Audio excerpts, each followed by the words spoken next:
So you guys ready for a great show? Fantastic. Just so you know, there might be a little sexual assault trigger warning, because unfortunately most of us have experienced that. But she'll do it in a playful way, I assume. So, without further ado, are you ready for Heterosexlandia? Give it up for Jacq Frances!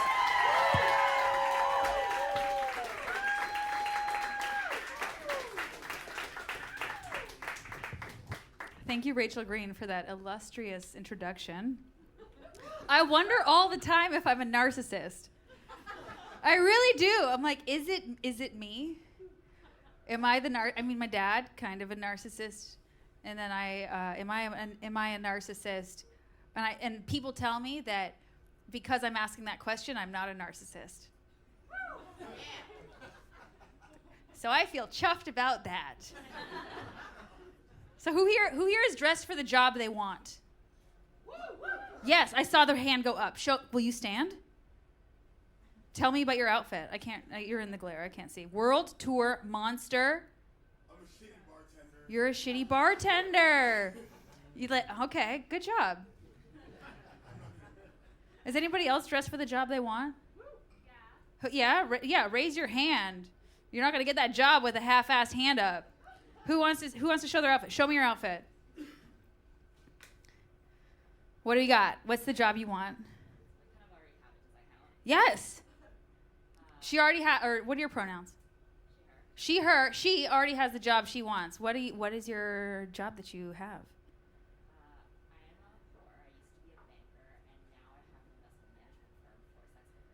I am a whore. I used to be a banker, and now I have an investment firm for sex workers. She's a whore. Used to be a banker and now runs an investment firm for sex workers. And the outfit is fabulous.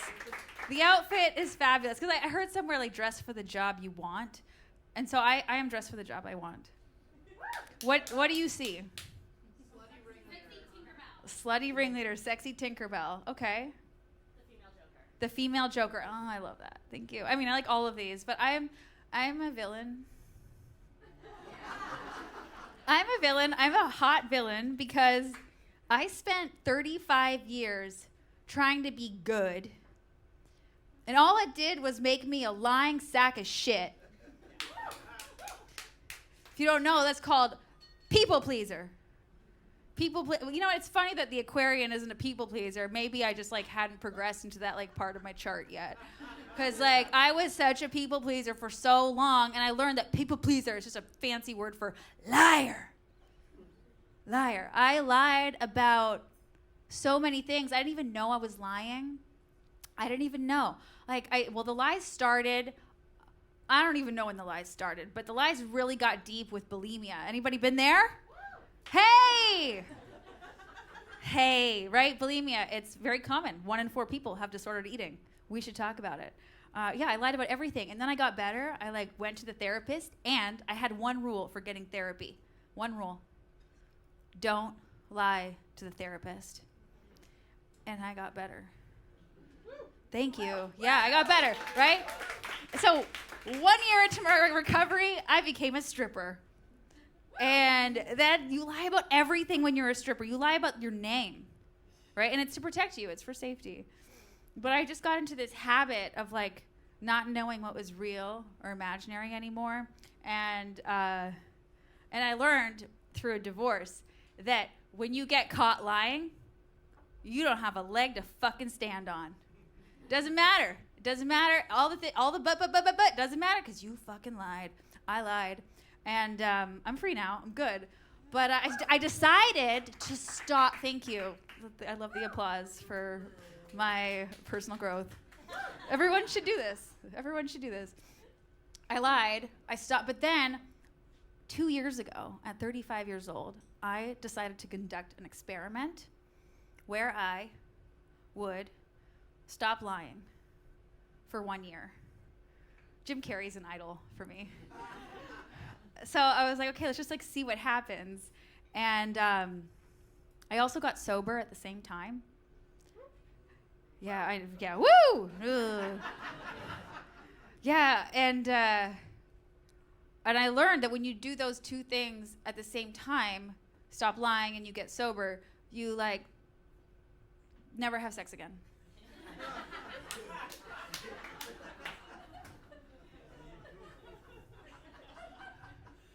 That wasn't part of the plan at all. You guys, I love sex. There's a reason why I was so good at my job.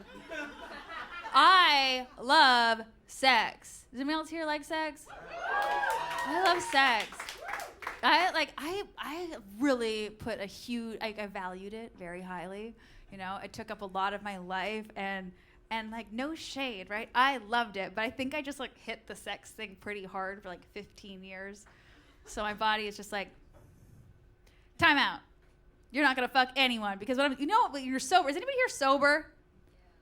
No, the enthusiasm is astounding. Yeah. Anybody else sober? How's the fucking going being sober? It's tough. Heard. Wait, what did you say? You think it's fine? How long did it take you to get to thinking that it was fine? We'll come back to you. Because I'm 2.5 years free of alcohol. Hey, hottie. Welcome. Should I start back from the beginning? Okay. What was I going to say? Yeah, this whole sober thing. Yeah, because now I go and I look at people and I talk to them and I just look at them and I'm like, nope. No, thank you. Like, no interest. And you know what else is absolutely crazy? I don't know how this is possible, but it is that nobody's making any moves on me. Yeah, I know. No, but it might be because I moved to a town of 7,000 people in Idaho. It might have something to do with that. Who here's been to Idaho? All right, great. We have some Idaho, right? What? What is Idaho? It's the potato state. It is the potatoes are fantastic. It's also the gem state. And I moved there. I did not plan on moving to Idaho. I was just like, I left New York because I was killing myself here. And I was like, I'm going to go to Los Angeles. And I was so lonely in Los Angeles. And my uncle lives in Sun Valley. I was like, I'm just going to go hang out with my uncle for the summer and I'm going to figure out my next move.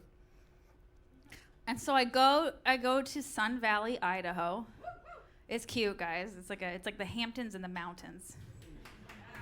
Yeah. And I hike mountains all summer, and I don't have a move. That was a year and a half ago. I don't have a next move. I really like it. And guess what? Guess how many comedians there are in Sun Valley, Idaho?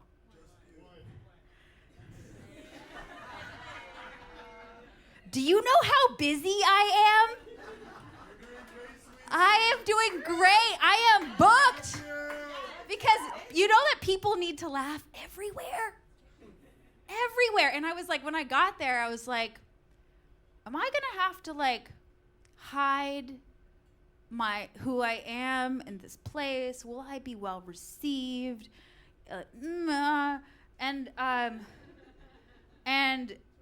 Everyone's really nice to my face. They talk all this shit behind my back, but like, I don't hear it. You know, I don't hear it. It's fine, you know, because if they talk about me, they eventually buy tickets. It's all good. And they do. You guys, everything I do sells out. It's amazing. Everything I do. And I was like, you know, they're like the stripper. They're going to slut shame. It's pretty Mormon, whatever. They're taking classes on how to learn how to dance like a stripper. The sexual repression is so, like, I love New York because everyone is like a confident slut, even if you're not.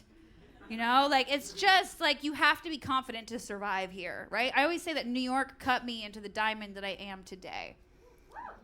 I really did. Like, I got here, I was 24 years old, and I was working the day shift at Flash Dancers, R.I.P. And I did not want to work the day shift, okay? You don't work the day shift if you don't have to. But I had a lesbian haircut, and I wasn't foreign enough to get hired for the nighttime dream team. So I was like, please, I need to work. I also didn't have papers. I'm Canadian. So I could only work at like the undocumented girls clubs. So I was working the day shift. you know, with no employee rights and just like fucking miserable. Like I loved stripping. I started off in Australia. I was like, this is amazing. You just show everyone your pussy and no one can touch you. And you get to New York, they're like, don't show anybody your pussy but get molested all night. America. Yeah. I still, you know, I didn't like all of it, but I can't believe what a good job that was for my personality. Holy shit. Like I identified as gay like for a really long time, and we're gonna get to that changing, which is so uncomfortable for me to discuss, but that's why I'm doing it. But like I identified as gay, but I just love just like fucking men by taking their money. You know what I mean? Like you fuck them, but you don't fuck them. It's different. You take their money, and it felt good, you know? You just grind it out on some guy who could never have you, and then you take your money, and you're like, bye. And like over and over and over again. It was fucking fantastic. And like, so like, how the fuck am I supposed to do anything else after that? How am I supposed to have a job? It's work, but it's not a job. Do you see the difference? A job is someone paying you to do something that you wouldn't do for free, right? Work is something you do because you kind of choose it. I don't know. Is this true? I'm figuring this out on the fly right now. But like, I don't job, right? And like, I get to Sun Valley, Idaho, and and I'm like, how am I going to make a living here? This is before I started selling out every show, by being my motherfucking self. But I got there and I was like trying some stuff, and everyone's like, you should get a job. You should get a job. You should try to get a job. And I was like, I don't job. I jack. Yeah, right? But I was like, and I was looking for dance classes because I love dancing. Stripping was also great for me because I got to dance every night with all of these mirrors and this dry ice, just like being hot, like admiring myself. The men didn't give a fuck what I looked like. I just had a pulse. They didn't care. But I got to admire myself all night dancing, and I loved that. And then when I was stripping, I was like, yeah, I only do it for the money. I'm just a dancer for the money. If you don't want to pay me, fuck you. I'm not dancing for you. And then like after a couple of years of retirement, I was like, wait, I really need to dance. My spirit is a dancer, you know? And so I was looking for dance classes in my tiny town, and there was one ballet class once a week. And that was it. And so I was like, okay, I guess I'll start teaching dance. And you guys, I never thought I was a good dancer. I didn't think I was good enough. I was raised with like ballet and jazz, and I was always in the back. Choreography was really hard for me to figure out, but like I had spirit. I loved it. Like I loved dance. I still love dance. But like I was never good enough. And I take class because I'm like, I'm not good enough to teach a fucking class. Are you kidding? You know, like I can't releve for shit. You know, with the help of the shoes, I can. But like, you know, I don't have great technique, but I have stage presence. Right? I have confidence. So, and I have a need to dance. So I was like, okay, I'll teach dance. So I go to the YMCA, and I get a job as a dance teacher. And for $35 an hour, I teach a 65-year-old man named Bert how to sashay to Mariah Carey. And Bert comes back the next week. Bert loves my class. And a few people love my class. You know, somebody said, I look forward to this all week. Exactly. That's what I'm saying. And it felt really good. It felt so good to do this, to teach dance and to like empower people, to just like feel good and have fun and learn a thing. We live in Generation TikTok, right? Everyone wants to know how to do a little dance at a wedding or something. So I'm like, let me support you in that dream. But then I get assaulted by a yoga teacher at the YMCA, okay? I'm in a yoga class, and this old-ass man touches my ass without my consent, giving me an adjustment. You know, he, like, flaps my ass. He's like, lift your leg up. And, like, I also, like, I'm certified as a yoga instructor, too, by the way. I have many talents. And I was like, no, absolutely not. So I go to like HR and I'm like, hey, this happened. It's not cool. I would like an apology. I would like accountability, and I would like to know what's going to happen moving forward so this doesn't happen again. And the guy writes me a letter saying, I'm sorry for how you felt.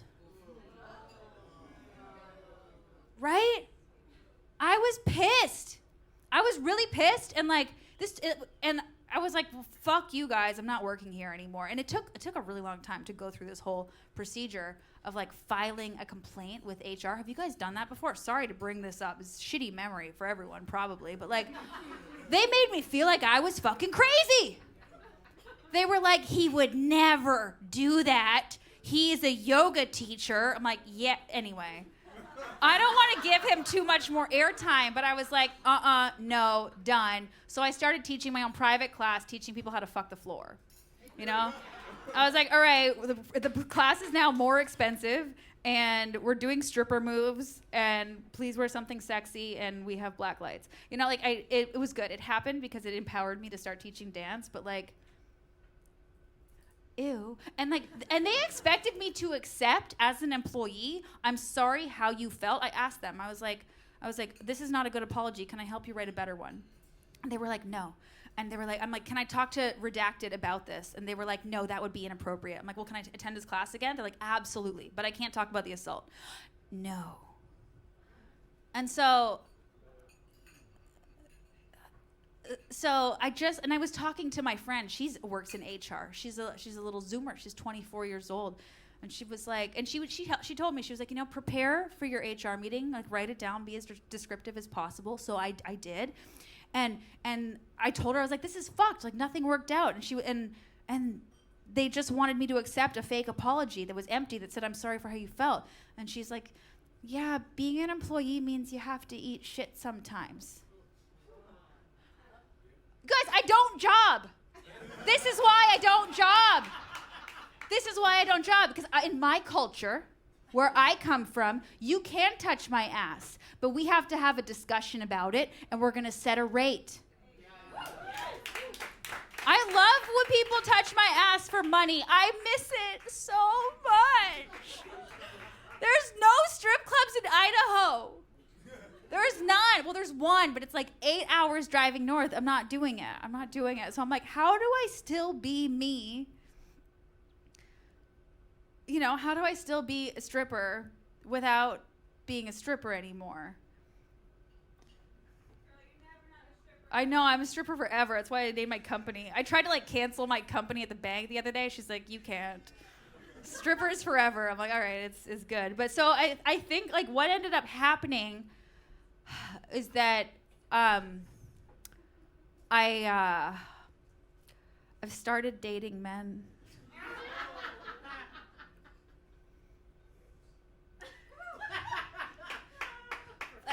For free. It started with like they're younger. They're so young and they're so hot and they're so helpful. Like the beta males are flocking. They're flocking. They don't have the confidence to make a move. I mean, I wouldn't say dating. I would say I have occasionally fucked some heterosexual men in the last 2 years. And like, I love being gay. I love it so much. But I moved to Sun Valley, Idaho, and the dykiest thing about that town is the straight women. I swear, I walk everywhere, I'm like, oh, look at all these lesbians. They got these flat-brimmed hats. They're wearing overalls. And I'm like, eh. And then they're like, this is my husband. I'm like, okay, great. It's Heterosexlandia. It's Heterosexlandia. And at first, I was like, where are the gay people? And it became quickly apparent that they are in closets. Yeah, they're in closets because it doesn't feel safe. Because people aren't exactly nice to gay people anywhere, but especially in Idaho. So they're in these closets, which is fine, or they leave. There's a lot of young queers, and they're like, I'm moving to New York. I'm like, you should. You should go and find yourself. So yeah, and it kind of surprised me. The whole like dating men thing kind of surprised me. I was like, ask my pussy. I was like, are we still gay? I really like being gay, you know? And my pussy's like, eat a dick. I'm like, what? What? And then I thought about it, you know, and this happened at 35. This happened at 35 years old, and I was like, oh, my body wants a baby. I don't want a baby. But my body is like a dick o'clock. Dick time. Eat a dick. Let him fuck you raw. What? I would never. My pussy's telling me all sorts of weird shit. And I'm like, I'm still uncomfortable talking about it because I felt very safe being gay. Okay? Felt very safe being gay. And, but because content warning, I was RAPED. And that changed my life forever, as it does change someone's life forever. And it happened a long time ago. And I didn't think that, like, I didn't realize that I had, like, switched teams because of that. But in hindsight, and I hate this part of the story, because it feels like I have no fucking agency. It makes me feel like I don't even know what I want. I'm just like a trauma response. But like, this is where I'm at. I'm horny for everything now. But I had to, like, I felt very safe being gay, right? However, I chose an abusive relationship for 10 years. And it was gay. So I wasn't safe anywhere. So anyway, I feel safe in Idaho. I do. And I needed that. I really needed to feel safe because I love being here, but I didn't feel safe. But now I feel safe in myself, and it's cool, and I'm healing, and I'm sucking dick for free. And I'm enjoying it.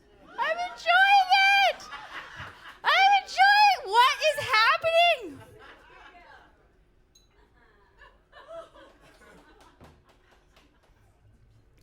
Yeah. Yeah, it's been a bit of a doozy though. It's not been going great. I mean, it's funny for my craft. It's funny for this. I haven't met it. Well, you know, it started in Colombia, as it does. You know, fucking men in Colombia is a great start. Colombia is my sexual awakening. My first girlfriend, Colombian. She made me the first person who made me want to do homosexual acts, Colombian. Marta. Love her forever. She dumped me for the butchest girl on the roller derby team. Yeah, nothing cuts like that. That was my welcome to gayhood. It's like, you're never gay enough. Because the captain of the roller derby team will come with like 6 dicks and just steal your girl. And like, I'm terrible with the strap-on. Is anybody here good at strap-on? You guys are good at it? What, like, tell me, what's the secret? I bought one that vibrates. You bought one that vibrates, so you have to work less. You just get to be? Yeah, it's a job. You work it. Yeah, because like when I put the dick on, I'm like, this is cute and funny, but like no interest in pounding. I'm a bottom. I'm working, you know, I love my craft because it helps me own all of this shit that I'm ashamed of. Because I learned in comedy is that you have to just roast yourself. That's all you can do up here, you know, is you don't want to be self-deprecating, but you want to be like, this is all of my bullshit. This is what I'm working through. And everybody laughs. Everybody laughs. You can't come up here and, you can brag a little bit, right? But you really have to be like, and here's why I'm a cunt. Or here's why I'm insecure. Or here's why I'm a narcissist. You know, I don't know. I'm figuring it out. But that's what I've learned, my craft. Like Steve Martin, he says that if you want new material for being a comedian, ask people that you love about your worst qualities. So I do this on the regular. I'm like, what are my worst qualities? And my mom's like, well, she's like, you're contempt for men. And I was like, I don't have contempt for men. Do you guys know what the definition of contempt is? Throw out some ideas. Hatred. Despise. Distaste. Okay, it's not hatred. Resentment. Oh. So no, okay, so it's actually what it is. What contempt. I looked it up. I had to look it up because I had to defend myself. And it is looking down upon or considering something to be unworthy of consideration. And I was like, I do have contempt for men. I do.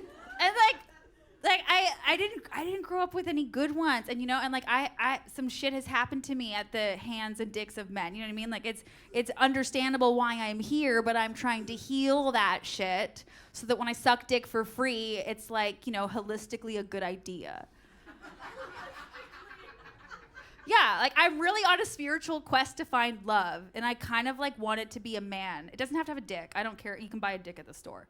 But I want like a masculine presence like around me to like, be of service. That I can support in their dreams.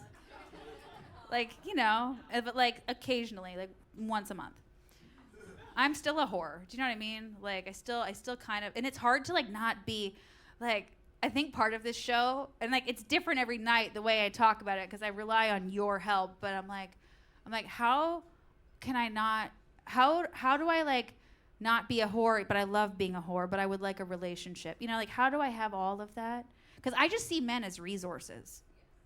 Yes. So you relate. I see men as resource. I see men as sex and money. Cash pigs. And there's a really great niche of guys who are into that. Right? And that's amazing. But like if I see men as resources, they see me as a resource, and it doesn't feel good anymore. I would like someone to not see me as a resource. So I'm trying to unpack this shit. I'm asking my mom what else she doesn't think. She's like, I'm like, what are my other worst qualities, Mom? And she's like, you just like shut down a conversation if you're not interested. And I'm like, name a man who doesn't do that. Name a man who doesn't do that. Truly. She's like, it's rude. I was like, name a man who doesn't do that though. Because I feel like I'm just such a man inside. I really do feel like I have a character. His name is Brian. You guys know Brian? You guys, is anybody here brand new to me? A couple of you, right? But most of you guys, thank you for showing up. You guys have been showing up for me for a long time. And it means a lot. But I have this character, Brian. He's so real to me. Brian is so real. Brian is patriarchy. He is a miserable white man who hates himself and doesn't know why. And he's on a journey of mindfulness through the lens of falling in love with a stripper. And it's a drag performance. I love being Brian. And like, I'm trying to humanize Brian by like humanizing the man in myself. Right? Because I'm such a man. And I'm trying to understand. I'm like, I found so much identity being gay. Does anybody else feel like really strong about their queer identity? Yeah. Like I found community with it. I found sequins. I found sparkles. I found cool parties. I found so much flexibility in what can be. So many ideas of what a haircut is. And what is family, right? It is chosen. And the sex, so much better. I don't want to say it's, dykes fuck so good. No one fucks you like a dyke. No one fucks you like a dyke. Really, guys. Like, a dyke will show up. She'll, like, bring a backpack of dicks. She'll ask if you want some water. And the first guy I fucked in Sun Valley, Idaho, this guy, he had a banging body, okay? And that's why I went for it, because I'm shallow, okay? I'm like, if they never mature, I want them young and hot. So this guy, beautiful body, and he, like, picked me up outside of the gym. And, and like, he came over, and like, he worked so hard down here, right? But up here, just a fucking box of rocks. Didn't do anything up there, and he was not charming, but the body. I had to try it, right? So I let him fuck me, and he didn't care that I didn't come.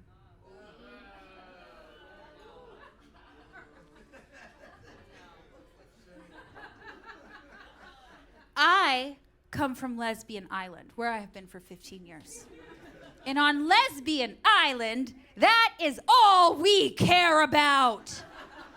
On Lesbian Island, anyone can come as many times as they want. And this guy didn't care. So, as he was leaving, I opened my sliding door and I said, "If you're not interested in my pleasure, you will not be called back."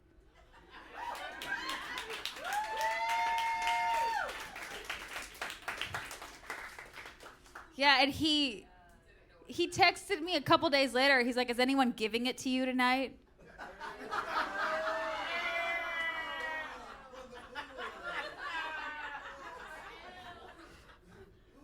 I'm like, giving me what? Bad sex? No. No, like it hasn't, the sex thing hasn't been going well for me, guys. After a real winning streak, I must say. You know, and like I was just doing so well. So anyway, let's just talk about who I'm fucking for a moment. Because in this whole queer identity exploration, I'm really wondering, I'm like, am I still gay if I'm sucking dick for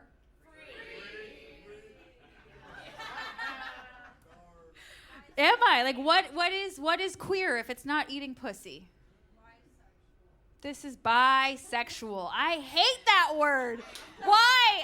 I feel for the queer, the bi erasure folks, you know, but I like everything in between too. So I'm not really bi, you know, like I don't know. I hate all the words. I'm horny and I'm not getting any.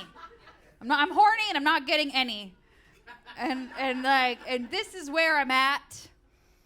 And it's given me a lot of time to think about it. But I also, like, when I was married, I was like, I am so tired of working on my marriage. I just want to work on my career. So there's no love in my life because I love my career. So I started, there's great entertainment where I live, but it's for like the olds and the babies. Like there's no like filthy, slutty fun. There's no me anywhere else, right? So I started this, and I just got there. I just got to this town, though, so I was like, okay, I'm going to start an open mic night to draw out the talent. So I called it Charm School. Because, well, is anybody here from a small town? Yeah? What's your small town? Beautiful. How many people, like, where you grew up? 400. That's intimate. That's intimate. How would you say that people talk about each other? Too much. Yeah. And so I grew up in a small town. I'm from Caledon, Ontario, right? And I didn't know I was queer yet. I didn't know yet. I just knew I was different, and everything everyone was talking about was boring because everyone just talked about each other. No one did anything. Everyone just gossiped and talked shit about each other. And then to their face, like, "Hi, how are you? Oh my God, it's so good to see you. Look at your biceps. Ah!" And then they turn around and they're like, "Oh my God, she has an eating disorder." I'm like, "You guys suck. This is rude." They didn't suck though. Like these people I've chosen my home, really nice to me, but the way they gossiped about each other was like, gave me the ick. And I'm like, I'm gonna do something about this. So I was like, say it into a microphone. So I started this open mic night and I called it Charm School because I was like, everyone could stand to be a little bit more charming in the way they speak about each other. Yeah, and that was really the intention. I was like, I want people to be talking about something interesting, or at least what they're going to try and do on stage, because it's vulnerable, right? To get up here and say it to a mic. It is. It's scary. I sang with a guitar. Fuck, I don't need to do it again. I mean, I will, guys. I will. Life is long. But, like, it wasn't good, but I tried it. So I started Charm School, and everything, it sold out. People loved it. So many weird people in the community. It was amazing. And it brought out all this talent. I met all these weird artists. I made a ski movie. You guys, I made a ski fashion, it's called, what is it called? Suffering in Sun Valley. We got some Sun Valley girls over here. And I made a ski movie in one day with no permits. My uncle's the star. I'm also the star. And it's a ski fashion clown film. I also went to clown school since I was last here. Can you tell?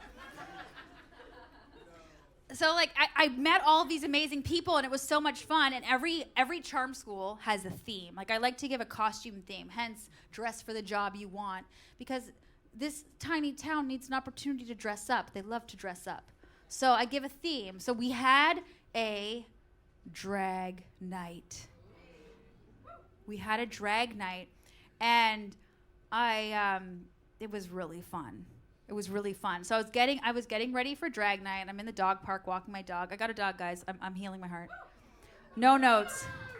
No notes. She's perfect. And I meet this guy in the dog park, and we're talking. You know, I do all my networking in the dog park. It's done. Easy. And we're walking, and it's just this big guy. He's like in head-to-toe camo. And I'm like, yeah, there's drag night tomorrow night. You should come. He's like, drag night? I've always wanted to try lashes. And I was like, come, bring lashes. He's like, so drag. Like, I'm like, yeah, like drag. Like dress as a woman, you know? Or whatever you want. But like, you know, go for it. So the next day, I'm getting ready for the show. I'm like, showtime's at 8 o'clock. This guy shows up at 7:50. And he's got his skirt, his bra, his tank top.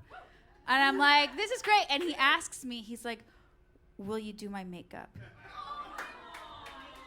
And like, you guys, it's 10 minutes before showtime. Don't ask me for shit 10 minutes before showtime. I was running around trying to get the lights going and everything, but I knew it was important. So I did his makeup. And he's beautiful. And the whole town came out. The whole town came out in drag. Everybody looked so hot. All the men were in dresses. I was like, I love a man in a dress. Oh my God, it's so hot. Like I love all the gay men. I want a gay man, a bisexual man. They're so much hotter. They've heard of shaving. You know, they look so good. And for the first time since I moved there, I just wanted to fuck all the dudes. You know, I was like, yes, yes, yes, I'll take your husband and your husband and your husband. They just had the spaghetti straps and the biceps and just like, you know, the makeup. It was just so fucking hot. And it felt so good to do that, you know, to bring it out of everyone. And people played, people loved it, and Brian got to show up. Brian's actually had a real glow up since moving to Idaho. After 6 years, Brian bought a new shirt. And he learned how to contour better. I made a movie, Tuesdays with Brian. Have you guys seen it? A lot of that. Yeah, it was amazing. It's been rejected from 8 film festivals so far. Yeah, it was so fun. We shot it 3 years ago, like today. It was the best weekend of my life. Like making movies with friends is the coolest fucking shit, right? I loved it. And also I had so much fun being Brian because I was wearing khakis and a vest and all the girls were fucking freezing and I was like, I'm fine. I'm not cold at all. It was awesome. Where was it going? Drag night, Brian. Oh, all these hot guys I wanted to fuck in dresses. Brian had a glow up. He really did. He's feeling more confident. And Brian's not done. I don't know where he's going yet, but I think Brian, I really like being Brian. It helps me heal my contempt for men. Because I have to play the character with love.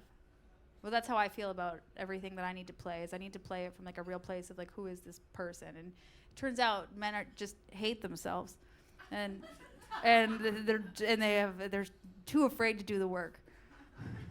Or not all of them, right? I'm trying to change our thinking.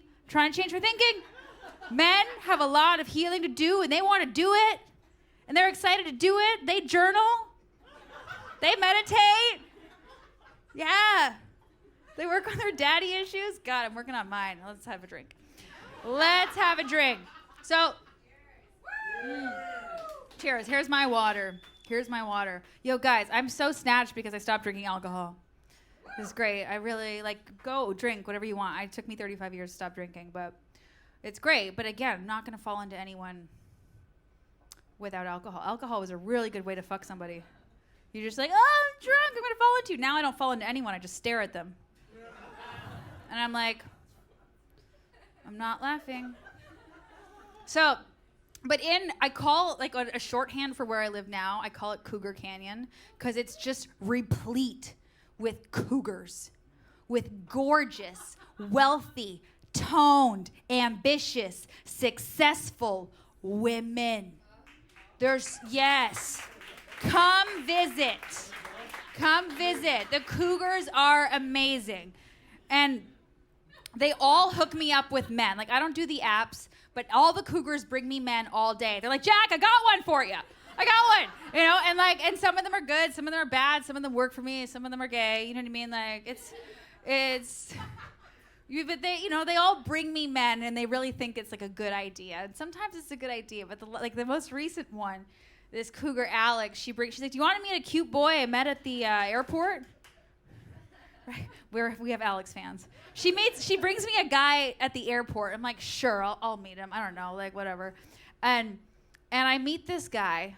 I have no idea what he looks like, and he just walks into the bar. And he's fine. Oh my God, he is so fine. He's in town. He's being recruited for a job, right? He is funny. And that's like, I don't know why it's so hard to find a funny man. Maybe because I'm looking in all the hot places. They're like, guys are usually hot and funny. And I'm like, I'm hot and funny. I deserve somebody who's hot and funny. Right? Yeah, thank you. Thank you for validating me. But this guy walks in, he is hot, and he is checking me out. Most of the guys in this town, they only check you out when you're walking away, right? They would never do it to your face. No way. This guy, though, he is just drinking me up, head to toe. He's like, yeah, okay, we're talking. He's asking questions. He asked, and he wasn't turned off when I said I was a comedian. He wanted to know more about it. That's rare if you don't know. If you don't know, they think it's really ick or scary, probably scary. I am scary. You got to be into that. But this guy was just like fun, and like it felt good to be around him. He was playful. The recruiter was there kind of like babysitting the whole night, right? I was like, can this guy just go home? Because this guy's in town for one more night. And that was perfect for me. I was like, one night, let's go. We had chemistry. It was on. And I just felt good. You know when you just feel good around someone, and you're like, there's a magnet. I was like, let's go. And we're flirting, and our knees are touching under the table. The recruiter is still there. Dad energy, total dad energy. And it's my age, but you know how there's just dad energy. And he was just sitting there, and like we're shutting down the bar. We're trying to leave, and he's like, well, I can't stay out too late, but we can go to the next bar. And I was like, God, can I just take the man home? Please leave. And he wasn't leaving. Then finally, I got to go check on my dog because she had just gotten spayed. So I was like, all right, I'm going to go. But I look straight at this guy. I'm like, what are you doing later? And he looks at me and he goes, nothing. And I was like, I'll call you. So I go home. I check on my dog. She's in her cone. She's all drugged out. She's fine. Her name's Raja. She's perfect. And I text him. I'm like, I'm packing another joint. Let me know when you want to meet up. And he's like, all right, we meet up. I get to his hotel. I'm like, can I come to your hotel? I like to be forward. I like to get what I want. Plus, bedtime. So I show up at his hotel, and he's like, what about the stars? I'm like, yeah, I'll show you the fucking stars. Let's go. So I walk him to the elementary school where, you can see all the stars. We're looking up at the stars. I show him the Big Dipper. It's the only constellation I know. And I'm like, I go in for my move. I go in for it.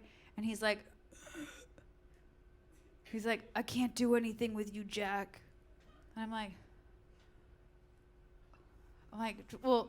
just say you're not interested. That's fine. He's like, no, it's not that.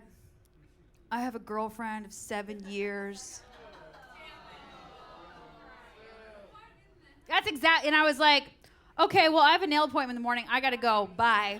So I start walking away, and he's like, I'm sorry. And I was like, you have 5 minutes to make it up to me. And he's like, well, do you want to see my dick? And I was like, no. Wait, yes. So, but it's dark out, right? It's dark sky. I'm like, wait, in the light. So I walk him over to a spotlight, to the street light. I'm like, here. And he whips his dick out. And I just look at it, bobbing like a string cheese. I'm like, it's average. And he's like, I know. And I just like keep walking. And he's like, what? Do you want to see my butt? I'm like, sure. So he pulls down his pants. He shows me his butt. Will you go to October? So, and I ask him, I say, can I take a picture? And he says yes. So I take his picture. It's a nice butt. She's taking her time. It's a nice calendar. And that's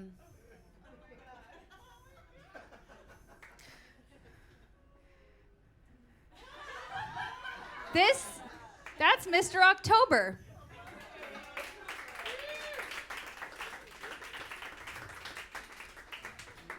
He has a girlfriend of 7 years. But this photograph, I've been taking a lot of photos on my journey because I love taking pictures, and especially of naked people.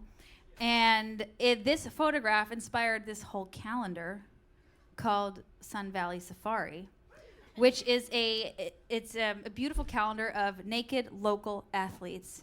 And please come and look at it after the show. I have 9 left. I would like you to buy them. And yeah, because really it's just a calendar of a bunch of butts in nature. Just people. It's so funny. Like I told people, I'm like, yeah, I want to do this, nude calendar. And everyone's like, I'll do it. I'll do it. Like, everybody is waiting for permission to get naked, to be sexy. And I am there doing that important work. It's great. I loved making this calendar. It was fun. Everyone just got naked. And I recently did a burlesque show. Yeah, Wild West Burlesque. It was it was a hilarious burlesque show. And there was a bunch of boys who wanted to be involved. And they were going to sing a song. And I was like, all right, well, it's only fun. And here's what I say to everyone who I'm teaching how to entertain, because I'm really just orchestrating community theater. And it's so fun. But I tell people, I'm like, it's only fun for them if it's fun for you. So you have to have fun up there. So I'm going to make a couple of suggestions, and you feel free to shut them down, because I want you to have fun. And I was like, my first suggestion is that you should all do this topless. And they were all like, yes. Yes. Waiting to be given permission, to be the fuckboys of their dreams. And they did such a good job. I sprayed them all in body glitter, and I put eyeliner on all of them for the show. They loved it. They got a standing ovation. It's like a money show. Throw money. Also, feel free to throw money. Thank you. Oh, thank you. They made more money. Like, in true patriarchal fashion, they made more money than any other performer. People loved it. The Cougars loved it. So I really like inspiring people to get naked, try things, get weird. So I was walking back at the dog park, and I meet up with my friend I meet up with my friend. We're walking our dogs. And it had been 6 months. I hadn't seen him in a long time since drag night, but I've been really busy. And we're walking, and I look up at him, and I'm just noticing his lashes. They are exquisite. And I ask him, I'm like, your lashes are amazing. He's like, yeah, they're falling out. I need to get them redone.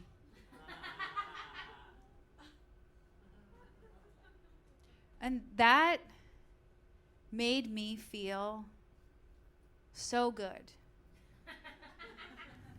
because I couldn't help but think that I had some small part in helping this man express himself creatively.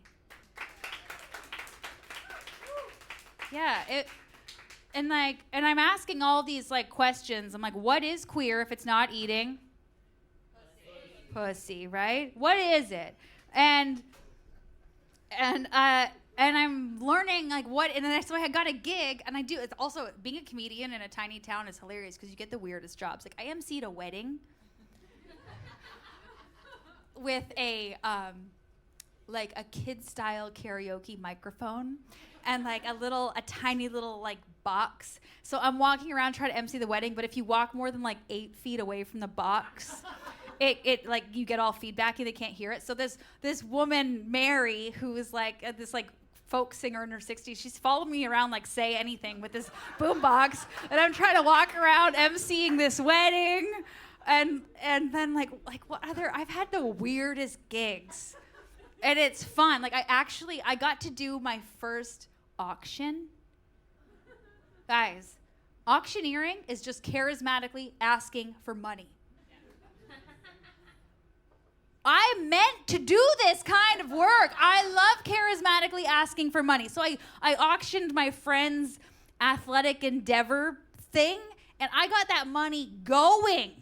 I got people spending on art and like trips and like hotel stays. You know, I just like it was great.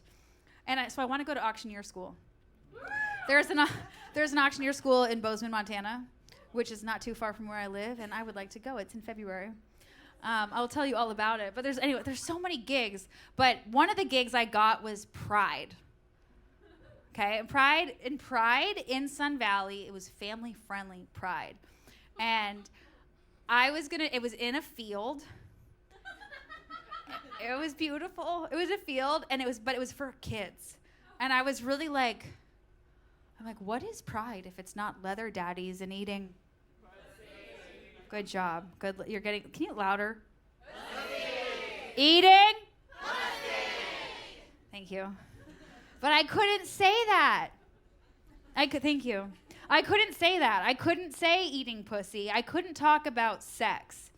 And I was like, what is pride then?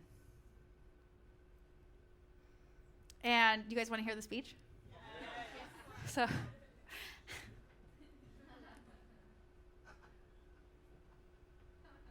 So I'm like,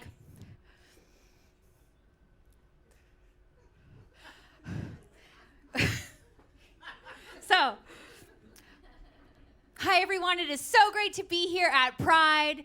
And Pride, yes, woo! And Pride is about loving ourselves exactly who we are. Yes, that's right. Can I hear everybody say, I love myself exactly as I am? I love you exactly as you are. I accept myself. I accept you. You make this place beautiful. People cried. People cried. And like I was like, is this any good? But because people really needed to hear it. And I was like, oh my God, maybe I can do like birthday parties. Like kids stuff. Like I'm just a very sophisticated party clown, right? That's what strippers are. We just entertain. We're selling air. Okay, we're selling our time, our sparkle, our energy. And like, what does that look like in a small town? It looks like MCing Pride. And I paint parties. I'm a painter too. I paint portraits of people at parties. I always have face paints. I paint faces. That was my first job. BT dubs. My very first job at 14 years old was a face painter at a petting zoo. I've been a carny for life. Yeah, like this is just always who I was. It was terrible too. Like it was in Ontario, right? So cold as shit. Because it was only Halloween and Easter. So my hands were frozen. And like an artist isn't supposed to blame her tools. you know? But I had these crack up crayons, like the literal shittiest possible tools to paint a face. And you dip them in water and you draw on the kid's face, and they were just runny, and I couldn't hold the pencil. And so I would paint these like Pollock-esque paintings on these kids' faces. And then, like, this is pre-iPhone, right? And then the mom would take a compact out and show the kid. The kid would be like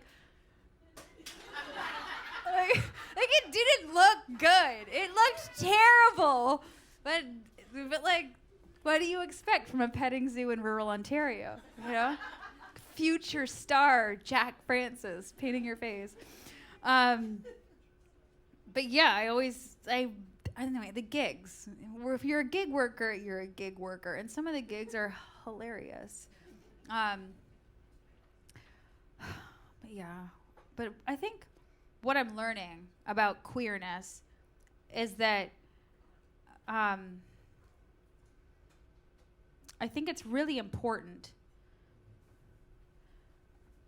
Well, not that it's really important. I'm just going to say that a lot of the young queers are leaving these small towns, and they're in closets, right? I've met so many closeted people, and like,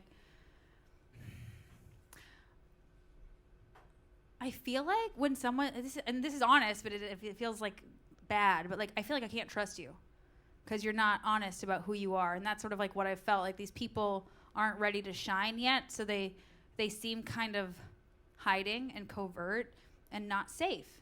Like, they don't feel safe, and I don't feel safe around them.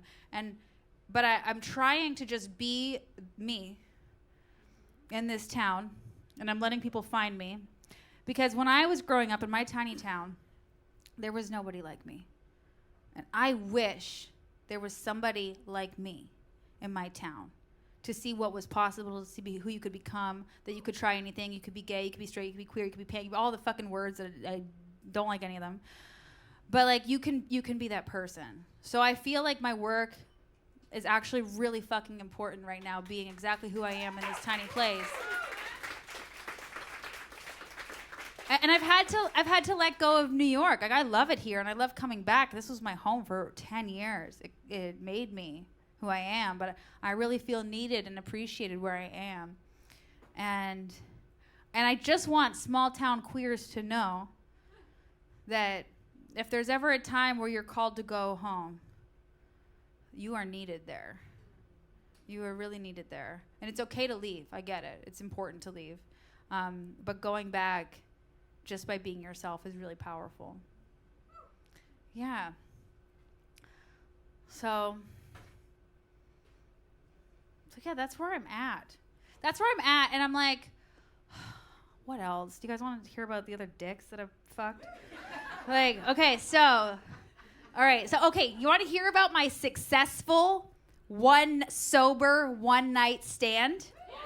Okay, all right, so after learning from Mr. October that men are liars, change my thinking, that this man led me on.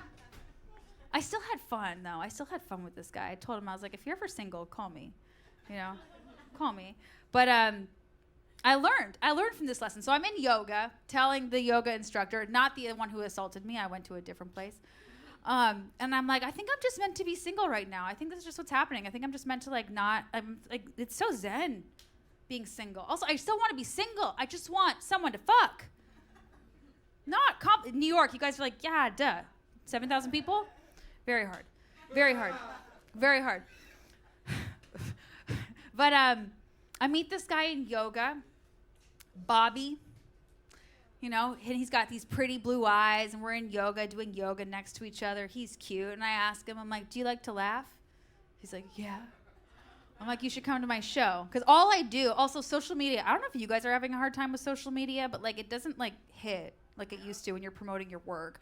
So I go flyering all the time. I just go and stick up my flyers everywhere. I always have flyers in my pocket. So I'm like, here, Bobby, have a flyer. And I write my name, my phone number on the back. And I was like, and if you want to go on a hike, call me. Because that's how I sober date. I'm like, let's go climb a mountain. See how you do. So he's like, cool. And he reads the flyer. I was doing my show.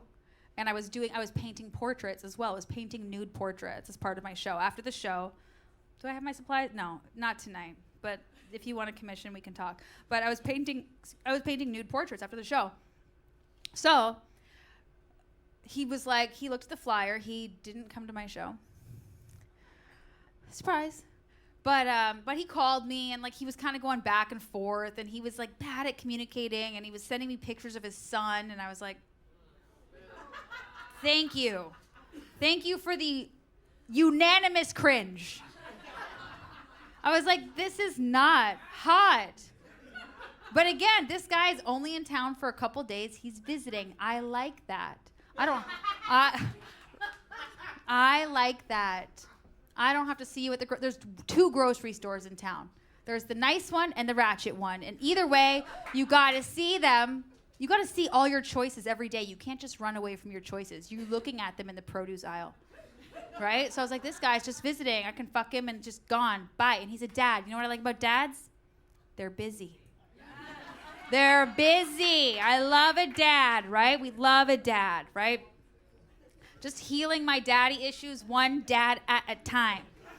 So, love you, daddy.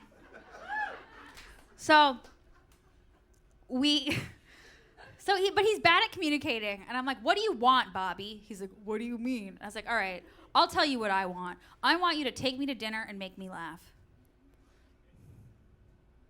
And I tell this to one of my friends. He's like, you're so demanding.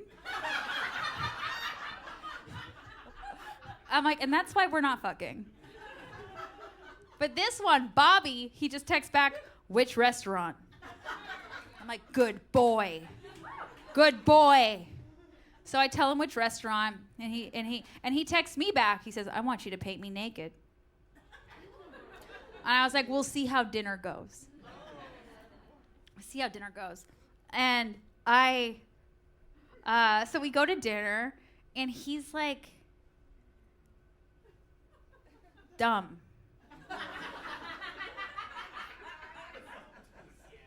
He's dumb. He's a stupid rich boy.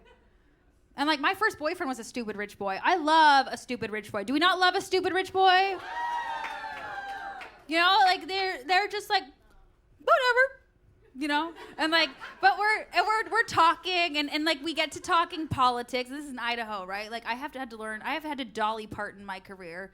I have had to become so nonpartisan because half of my audience who supports me financially votes. I can't vote. I'm Canadian. I've been paying taxes here for 14 years. I'm a socialist capitalist. So I don't know what that makes me. Frustrated.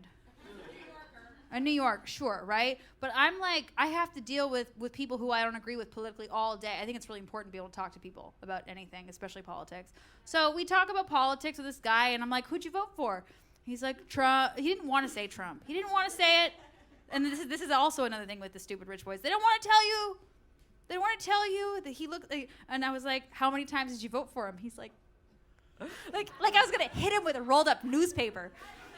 You know, he was like, ugh. And I'm like, well, I told him my situation, right? I'm like, I can't even vote here. I'm like, I'm more interested in what you believe in, you know? Like, what are your beliefs around this? Like, what matters to you? And he's like, well, I don't really believe in handouts. And I was like, how many houses do your parents have? And he goes, I don't know.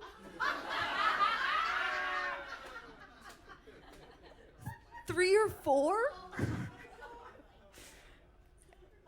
But like I really wanted to fuck. Okay, I really wanted to fuck. So like but he made me laugh. Because like this whole situation made me laugh. I was like, why are you hiding? Like, why are you afraid to tell me? Like, why are you cowering? Like, it was funny to me. It was funny. So anyway, we finished dinner. And it was kind of like that moment. I was like, all right, so do you want me to paint you? He's like, yeah. So I bring him back to my place. And like, he gets naked on my couch. So fine.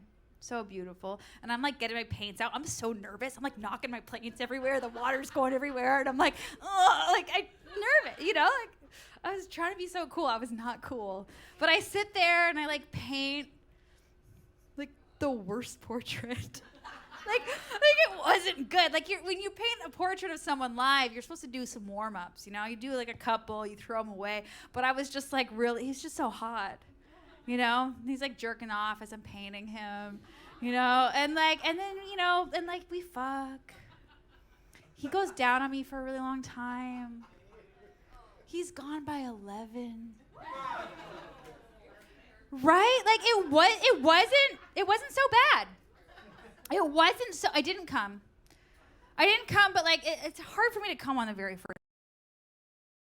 I need to relax, and maybe I shouldn't fuck people on the first date, and I'm learning a lot about myself. Yeah, so thanks, Bobby. It was okay, right? It was okay, but I'm learning that I actually need a connection with someone. So that's where I'm at.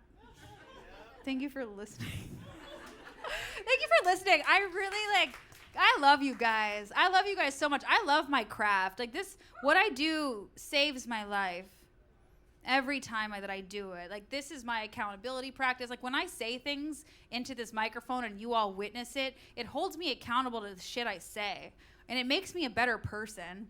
And it really does save my life. Because when I go through shitty things, we all go through shitty things, right? But when I was assaulted this summer by a yoga instructor and I never got the justice that I wanted, like all I thought was like, I'm gonna fucking roast you on stage.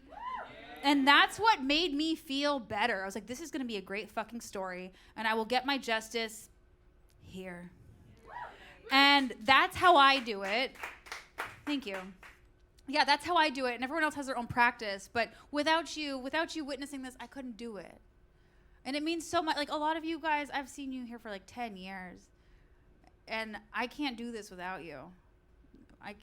It wouldn't work. So I just appreciate you all so much for showing up for me, for witnessing this whole transformation of where I'm at. I'm just gonna keep going. Like I joke because I'm like, can I still do this? Like, is this successful? And like, what is success? I don't know anymore, but I'm relaxing into it. Okay, I'm relaxing into it. But your support, you showing up, being here means so much. I love you all. Thank you to this beautiful place for having me. Thank you, Green Room 42. Thank you. Yes, please. Thank you. I'm so grateful to you all. Please buy a calendar after the show. I will be out here having a beverage. I would love to talk to you all. This has been and will continue to be some rendition of Heterosexlandia. Thanks, Rachel Green, for introing me. Please buy a calendar. And please bring all of your queer whore asses to Sun Valley. Clients love it there. I love you all. My name is Jacq Frances. Thank you and good night.